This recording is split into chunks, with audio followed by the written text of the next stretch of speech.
करवीर पीठाचे शंकराचार्य यांनी पुणे इथं केलेल्या मार्गदर्शनातील एका निवडक विधानाचा सोयीस्कर अर्थ काढून शहरातील पुरोगामी अकारण वाद निर्माण करत असल्याचा आरोप कोल्हापुरातील सकल हिंदू समाजानं केलाय. वास्तविक जे लोक धर्मच मानत नाहीत त्यांना असा आक्षेप घेण्याचा अधिकारच नाही, असंही यावेळी सांगण्यात आलं.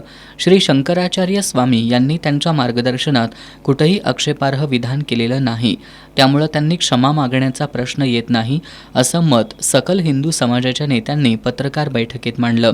पुरोगामी लोकांनी हिंदू धर्माचं श्रद्धास्थान असलेल्या करवीर पीठावर मोर्चा, निदर्शनं यांची भाषा करू नये. विनाकारण समाजात वादविवाद निर्माण करून अशांतता निर्माण केल्यास त्यांना त्याच भाषेत उत्तर दिलं जाईल, असा इशाराही यावेळी देण्यात आला. जे लोक कोल्हापुरातील सामाजिक सलोख्याचं वातावरण बिघडवण्याचा प्रयत्न करतायत त्यांच्यावर कठोर कायदेशीर कारवाईचीही मागणी यावेळी करण्यात आली.